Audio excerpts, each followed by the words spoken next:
Kaum muslimin wal muslimat rahimakumullah. Alhamdulillah kita masih membahas dan membincang tentang komunikasi keluarga Islami. Sebelumnya kita sudah membahas tentang bagaimana menanamkan kepada anak cinta Al-Quran. Kali ini insyaallah kita akan membincang tentang bagaimana menanamkan kepada anak cinta salat. Ma'asyiral muslimin wal muslimat rahimakumullah. Salat adalah salah satu rukun Islam. Tidak berdiri tiang agama pada seseorang kalau tidak mendirikan salat. Salat juga adalah identitas. Tidak dikenal seseorang sebagai seorang muslim kalau dia tidak mendirikan salat.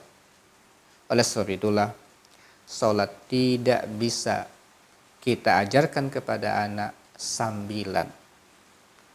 Salat tidak bisa kita ajarkan kepada anak sambilan, karena dia tidak akan tiba-tiba datang. Ia perlu kepada pembiasaan. Ma'asyiral muslimin wal muslimat rahimakumullah. Oleh karena itulah, kita perlu membahas kenapa dia perlu pembiasaan.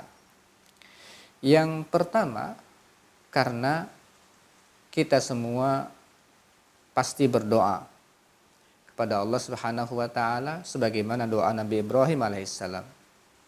Alhamdulillahilladzi wahabali 'alal kibari Ismail wa Ishaq inna rabbi lasami'ud du'a.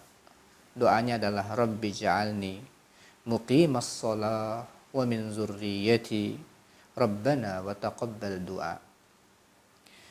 Ketika Nabi Ibrahim dikaruniai oleh Allah anak, beliau ucapkan alhamdulillah, segala puji bagi Allah yang telah menganugerahkanku di hari tuaku Ismail dan Ishak.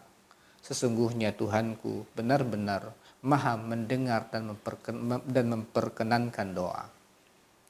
Nah, ketika dikasih karunia anak inilah, Ibrahim tidak sia-siakan. Langsung dia berdoa kepada Allah. Rabbi ja'alni muqimas shalah wa min zurriyyati. Rabbana wa taqabbal du'a. Ya Tuhanku, jadikanlah aku dan anak cucuku orang-orang yang tetap mendirikan salat. Ya Tuhan kami, perkenankanlah doaku. Insyaallah.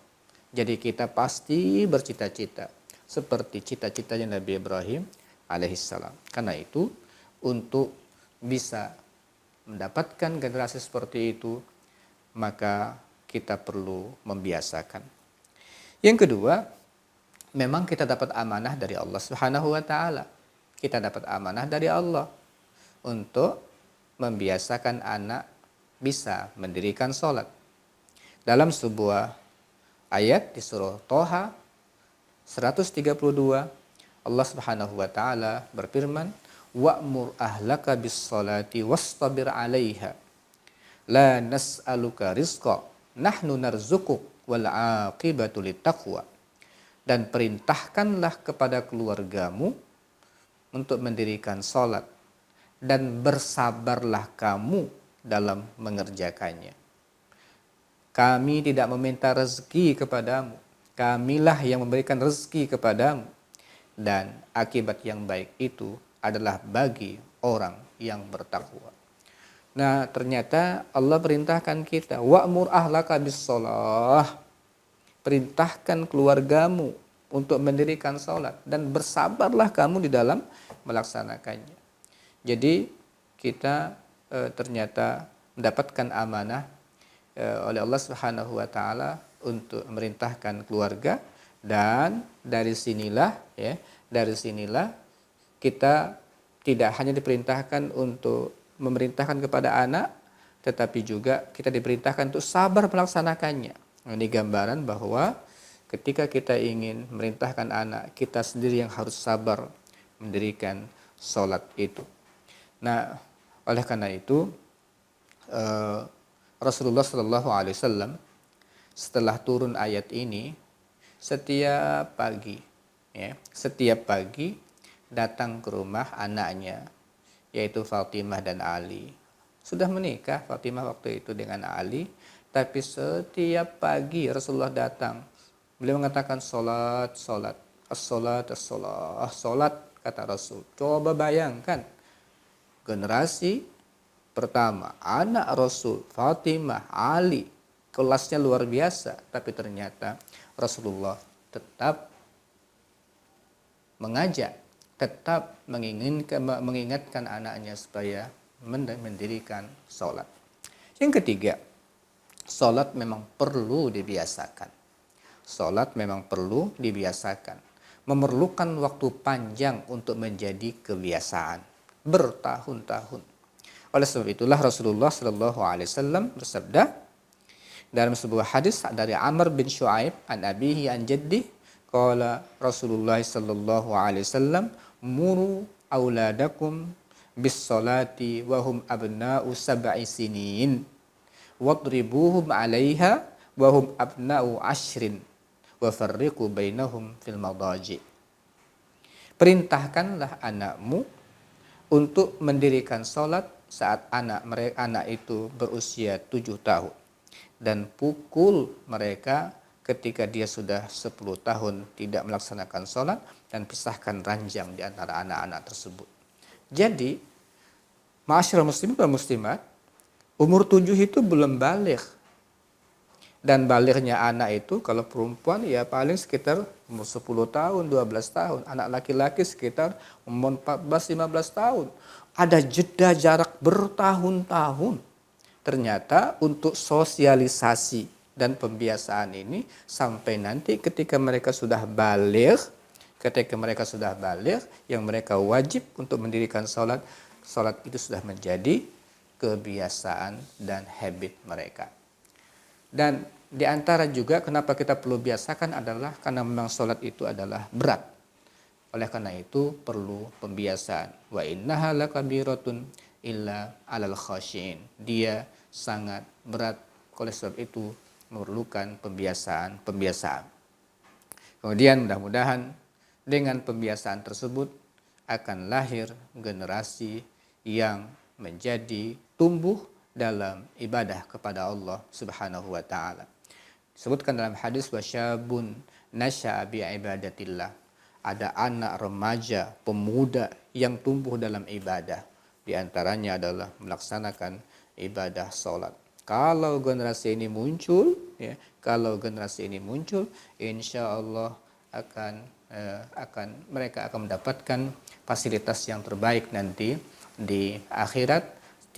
Pada saat tidak ada naungan kecuali naungan dari Allah, remaja-remaja yang tumbuh dalam ibadah ini akan mendapatkan fasilitas itu dari Allah Subhanahu wa taala nanti di hari kiamat pada saat di padang mahsyar.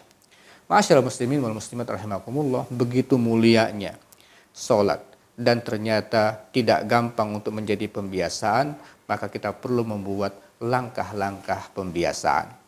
Sekali lagi, kami tetap menggunakan teorinya Ibnu Qayyim dalam rangka untuk pembiasaan hal-hal yang baik-baik. Yang pertama adalah khawatir, langkah khawatir. Khawatir ini menyampaikan pesan, informasi kepada anak bahwa sholat itu penting. Dengan cara apa? Yang paling pertama adalah anak melihat orang tuanya rajin sholat. Kalau azan sudah berkumandang, orang tua langsung ambil air wudhu.